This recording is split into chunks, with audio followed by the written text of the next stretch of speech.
بسم اللہ الرحمن الرحیم۔ السلام علیکم، میں ہوں سعدیہ سہیل۔ ذی الحج کا مہینہ اور ذی الحج کا چاند دیکھ کر ہمیں کیا پڑھنا چاہیے اور کیا وظیفہ ہے جو آپ کے لیے رحمتوں اور برکتوں کے دروازے کھول سکتا ہے۔ لیکن اس کو بتانے سے پہلے میں ذی الحج کی جو اہمیت اسلامی اور مختلف احادیث اور روایات سے جو ثابت ہوتی ہیں وہ ناقابل بیان ہے، بہت ہی زیادہ ہے۔ ہم تصور بھی نہیں کر سکتے ان نعمتوں کا، ان برکتوں کا جو اس مہینے کے شروع ہوتے ہی پہلے 10 دن جو ہیں وہ بہت پسند ہیں میرے رب کو، اگر ہم وہ نفلی عبادات میں گزاریں خاص طور پہ، اور خاص طور پہ روزے کا اہتمام کریں۔ روزہ وہ چیز ہے جو آپ کے نفس کی صفائی کرتا ہے، آپ کی روح کی صفائی کرتا ہے،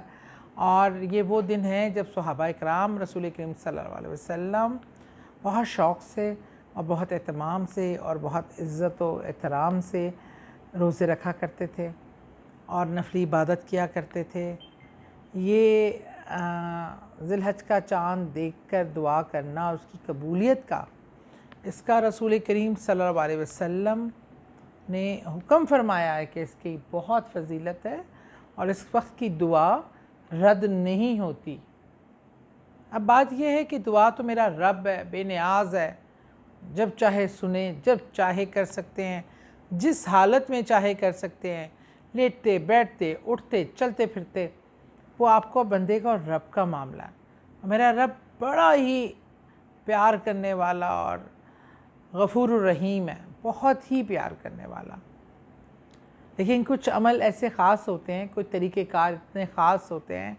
کہ میرے رب کو بڑے پسند آتے ہیں، کچھ کلمات ان کو بہت عزیز ہیں۔ ویسے تو قرآن پاک کا اور اللہ کے ذکر کا ہر لفظ بہت ہی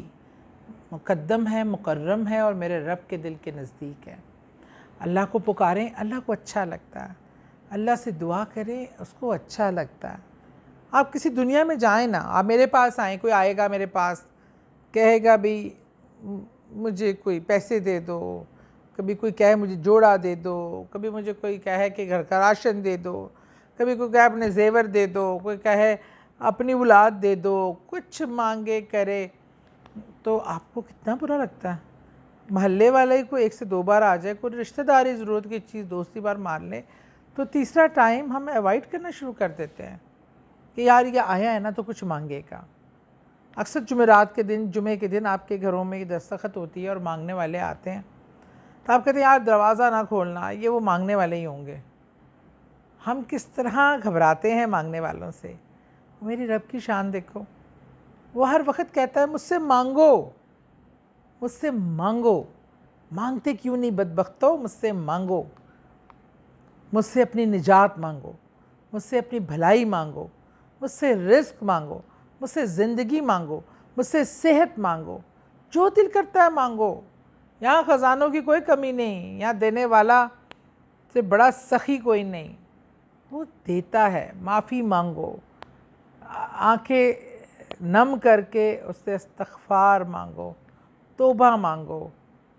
اور خاص طور پہ کوئی ایسی راتیں، کوئی ایسے مہینے، کوئی ایسی مقدم اور مبارک لمحات ہوتے ہیں جن کی افادیت بے انتہا ہوتی ہے۔ ذی الحج کا مہینہ انتہائی مبارک مہینہ، خوبصورت مہینہ،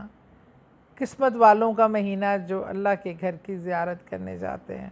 حاجیوں کا مہینہ جن کو وہ اپنے گھر پہ بلاتا ہے، وہ جا کے میرے رب کے گھر کا طواف کرتے ہیں، وہ تمام وہ پوری کرتے ہیں رسومات جس طرح کرنے کا حق ہے، اس طرح کرنے کا حکم ہے۔ وہ اپنے تمام گناہوں کے پوٹلے آب زمزم سے دھو آتے ہیں، اپنی آنسوؤں سے، ندامت کے آنسوؤں سے دھو آتے ہیں، اپنے اللہ کے گھر کے گڑگڑاہٹ بھر کے جو دعائیں مانگتے ہیں وہ دھو آتے ہیں۔ رسول کریم صلی اللہ علیہ وسلم کے روضہ مبارک پر پٹک پٹک کے، جھالیوں کو پکڑ پکڑ کے جو دعا کرتے ہیں، وہ اپنے سب دکھ درد معاف کروا آتے ہیں۔ لیکن کتنے خوش نصیب ہیں جو جا پاتے ہیں۔ اور جو خوش نصیب اتنے نہیں ہوتے اور یہیں رہ جاتے ہیں، زیارت سے محروم رہ جاتے ہیں، لیکن محبت تو ہے نا، حق تو ہے ہمیں مانگنے کا، تو اس کا ایک طریقہ بتاتی ہوں کہ اس پیارے مبارک مہینے کی زیادہ سے زیادہ ہم افادیت حاصل کر سکیں، اور اس کو چاند کو دیکھتے ہی جو ہم اپنے لیے دعا کریں اور اللہ اس کو قبول فرماتا ہے فوراً، وہ میں آپ سے شیئر کرنے جا رہی ہوں۔ ایک تو چاند کا